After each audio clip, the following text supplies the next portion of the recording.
क्योंकि किसी कार्य को प्रथम पूज्य, जैसा कि मानिए गणेश जी है ना, तो किसी कार्य को करने के लिए सबसे पहले गणेश जी का ध्यान किया जाता है। हम लोग भी किसी कार्य को शुरू करते हैं तो श्री गणेशाय नमः से शुरू करते हैं। आज बाबा भी वर्णा नामर्थ संधा नाम रसा नाम छंदसामपि और मंगला नाम च कर्तारो वंदे वाणी विनायको। वंदे से संबोधित करते हुए, वाणी के संबोधित करते हुए इस श्लोक की वंदना की है।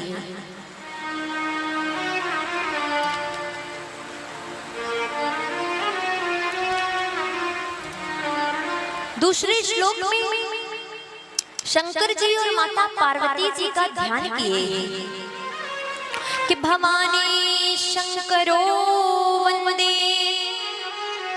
श्रद्धा विश्वास रूपिणो अर्याभ्याम विना न पश्यन्ति सिद्धा स्वान्थस्तमीश्वरम्।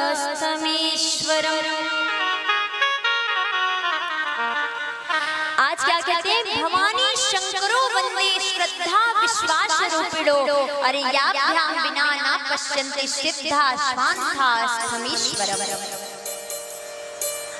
भवानी कौन है? बताइए बताइए। हाँ, पार्वती मैया। आज कहते हैं भवानी शंकरो वंदे। सबसे पहले आज बाबा भवानी यानी कि पार्वती मैया। पार्वती मैया कौन है? श्रद्धा है कि नहीं? और भोले बाबा कौन है? विश्वास है। मान लीजिए आप कथा श्रवण करने आते हैं और आपके अंदर श्रद्धा और विश्वास का मिलन नहीं होगा तो ऐसे कथा का क्या? श्रद्धा का तो बार बार जन्म होता है, लेकिन विश्वास का कभी जन्म नहीं होता। विश्वास तो अजन्मा होता है।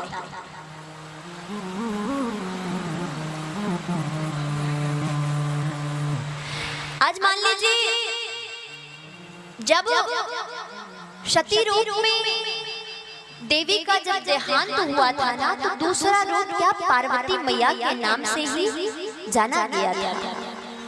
कितने ही कारण हिमगिर गृह जाई और जन्मी पार्वती तन पाई।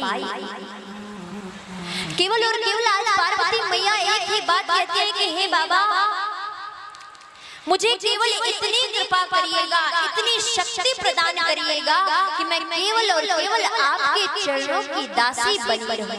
दासानुदासो भवितास्मि भूया।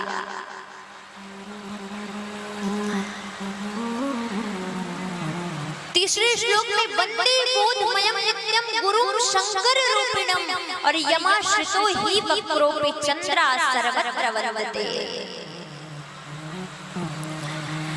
तीसरे श्लोक में सूर्य चंद्रमा और गुरु की वंदना की। सूर्य चंद्रमा और गुरु की वंदना की कि मान लीजिए एक जिस प्रकार से नक्षत्र सूर्यो भाति न चंद्र तारकम नेमा विद्युतो भाति कुतोयमग्नि और तुमेव भाति मनुभाति सर्वम और तस्याः भाषा सर्वमिदं विभाति। जिस प्रकार से सूर्य और चंद्रमा भी भगवान के प्रकाश से प्रकाशित है ना प्यारे भाई बंधु, ठीक उसी प्रकार से हम लोग भी भगवान के प्रकाश से ही प्रकाशित हैं। सूर्य चंद्रमा भी भगवान के ही प्रकाश से प्रकाशित है।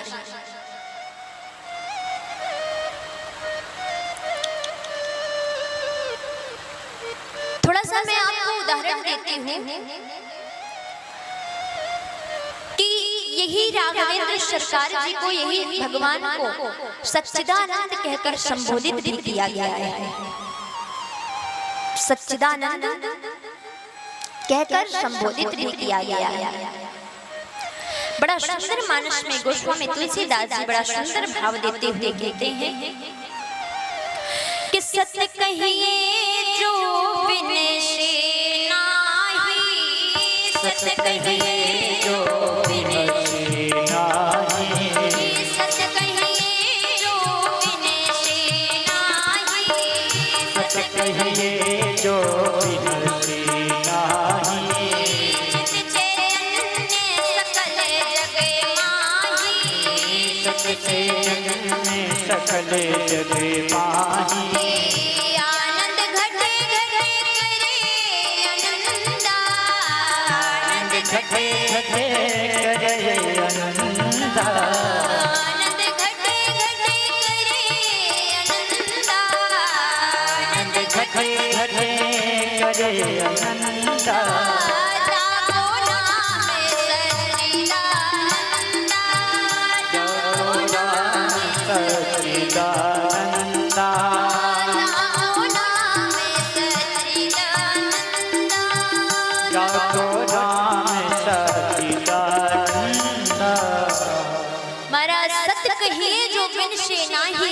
चैतन्य सकल जगमाही और आनंद घट घट करे आनंदा और ताको नाम सच्चिदानंदा।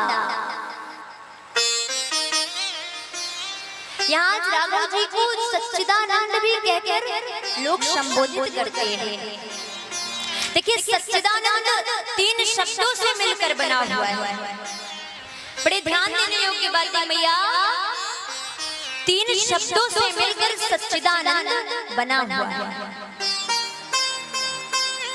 पहला क्या है? सत। दूसरा क्या है? चित। और तीसरा क्या है? आनंद। तीनों मिलाकर क्या हुआ? हाँ बोलिए मैया, बताइए बताइए क्या हुआ?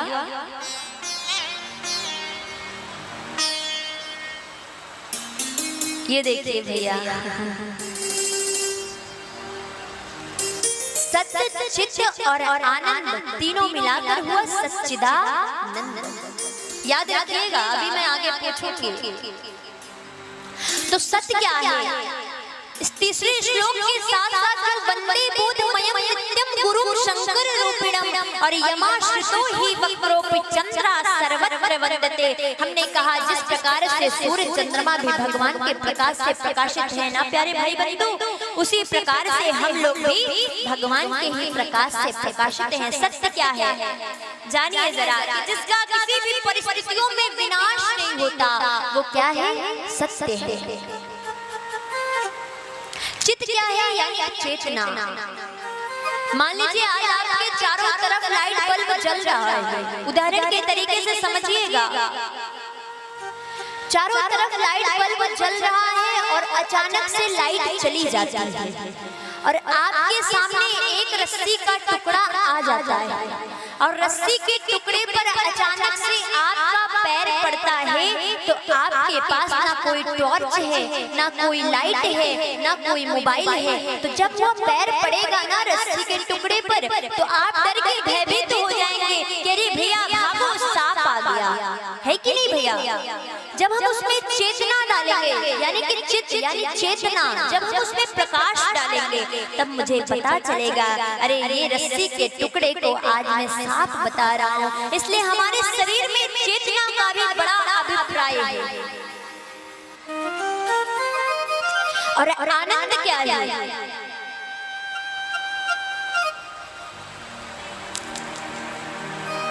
आनंद क्या है?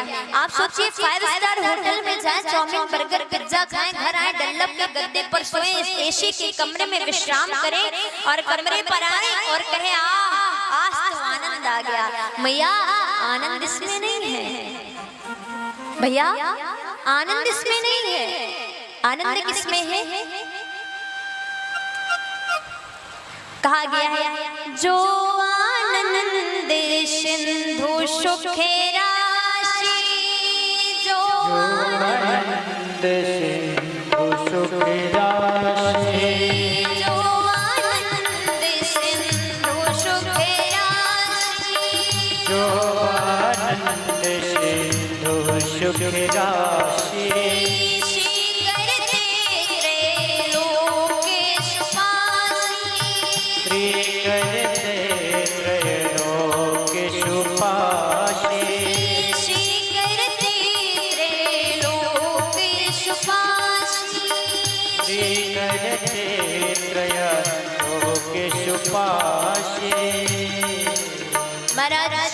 आनंद सिंधु सुख राशि और शीघ्र ते त्रैलोक सुपासी। कहा गया है और क्या कहा गया है, जो सुखधाम राम असनामा अखिल लोकदायक विश्रामा। कहा गया कि जो आनंद की सिंधु है, जो करुणा की बिंदु है, जो तीनों पर कृपा करते हैं, कृपालु है, दयालु है,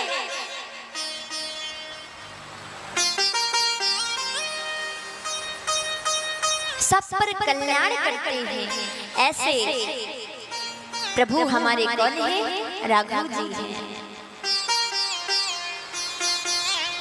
तो आनंद किसमें है? परमात्मा की हरि की कथा सुनने में। बिना इनकी कृपा से आपको कोई काम होने वाला नहीं है, क्योंकि राम कृष्ण तो एक हैं, अंतर नहीं निमेश, और इनके नयन गंभीर हैं, इनके चपल विशेष। किनके नयन गंभीर हैं? राघव जी के नयन गंभीर हैं। और ठाकुर जी के आपके सामने ठाकुर जी भी बैठे हुए हैं और राघवेंद्र सरकार जी भी। जरा विचार करें, मन में वो लाइए कि कौन गंभीर है और कौन चतुर है।